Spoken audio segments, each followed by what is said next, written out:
Hi guys, it's Arquiste. How's everyone doing? Good, I hope. Oh, this review has been a long time coming. I've meant to do it for the past couple of months, but things change. What are you going to do? So I discovered this fragrance last year, and not only is it my favourite fragrance from the Arquiste line, it has knocked something off my top 10 fragrances ever. I don't know what yet, I haven't decided. But this to me is pretty much perfection, and I always get nervous when I review things that I love so much because I'm aware that I gush. No gushing.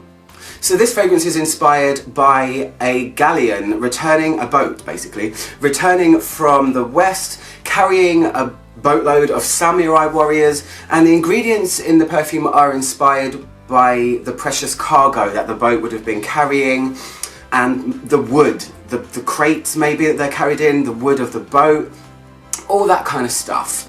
In Japanese, Nanban translates as southern barbarians, which I'm guessing might be something to do with the samurai warriors that are on this boat. I guess you could maybe, some people saw them as barbarians, I don't know. But just a little side note for translation. It doesn't mean that nans are not allowed in this area. No grannies allowed. So, let me tell you the notes, because oh my gosh, this thing is basically perfection. I've already said that. I would go so far as to say masterpiece. Before notes, bottle and box.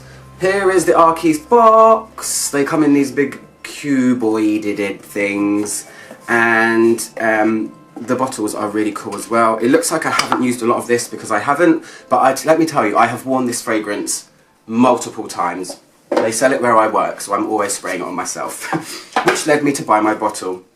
So, yeah, the bottles are cool. They're kind of like little scent. They want it to be like a scent pod, a scent capsule, and they just have simple writing on the front. And the sprayers are absolutely beautiful. I'm going to spray it on my hand wet now because it's drying on that one.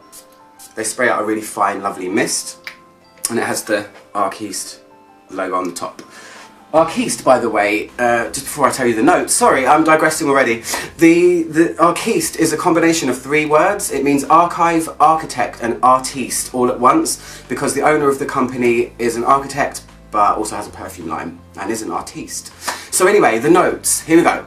The top notes are Malabar black pepper, Persian saffron, black tea, and Chinese osmanthus. The heart notes are coffee absolute, Spanish leather, a really gorgeous sandalwood, and myrrh.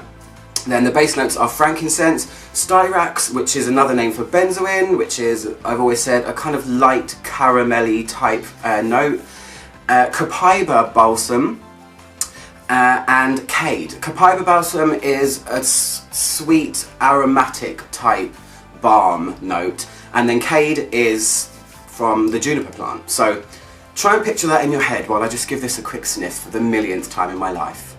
So GQ magazine voted this as the best fragrance release for men in 2015, which is why it gets quite a lot of attention.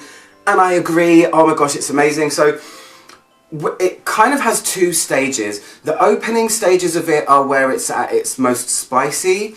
It doesn't really feel like pepper though, it feels like something else. I don't know, it's a very deep, exotic, brown smelling fragrance that I guess kinda leans a little bit towards masculine, but who cares? Spices and resins, they're gender neutral, you know what I mean? But it's really apparent, it's quite heavy, this fragrance. It's really deep and really complex and absolutely stunning. Oh my gosh, I have to say, it's such a pleasure to wear. So you have this spiciness that's happening from, I guess, pepper, spicy saffron, a bit of tea, and the core of it is really, really smooth. It almost feels like there might be something like a touch of animalic in here as well, which I'm not sure where that's coming from, possibly the leather, but it really is a beautifully blended thing that feels a bit mysterious, very exotic. It conjures up the image of dark brown. That's the kind of colour that I feel when I wear this, and it's, oh my god, like what the hell. It's everything I look for in a fragrance. If you like your exotic, mysterious, kind of night-timey, autumn, wintry type stuff, this one just fits the bill on every single level. Everything in here is rich, everything is right at the forefront, Everything hits your nose just at the perfect time and in the perfect way, so you really get a feel for this kind of Eastern Japanese cargo boat. I don't know, there's loads of wood in here, and what I want to go on to say is that when this fragrance starts to dry, it does turn less spicy, everything levels out, and this is where you start to get the woods, the resins and the leather. It's quite a leathery fragrance, but it's super balanced with gorgeous, gorgeous resins and woods. Myrrh, oh my gosh, these balms going on as well, which make it feel really smooth. And the sweetness is just a touch. It's a touch of sweetness, but when you wear it, it's one of those wafty, wafter, just I am here statement kind of fragrances that's really hard to describe, but just oh so beautiful. It feels a little bit incensey. It's like incense infused wood, and it's a kind of smoky incense as opposed to a green resinous frankincense. It's like it's almost on the verge of being smoked, and paired together with a kind of roasted coffee feeling that isn't overbearing. It doesn't really jump out so much, but the coffee is adding another dimension to the richness of this fragrance, and everything is just so perfectly placed. I cannot fault it at all. Nuh-uh, not right here, not today. I don't really feel the osmanthus in here. Osmanthus is a fruity note.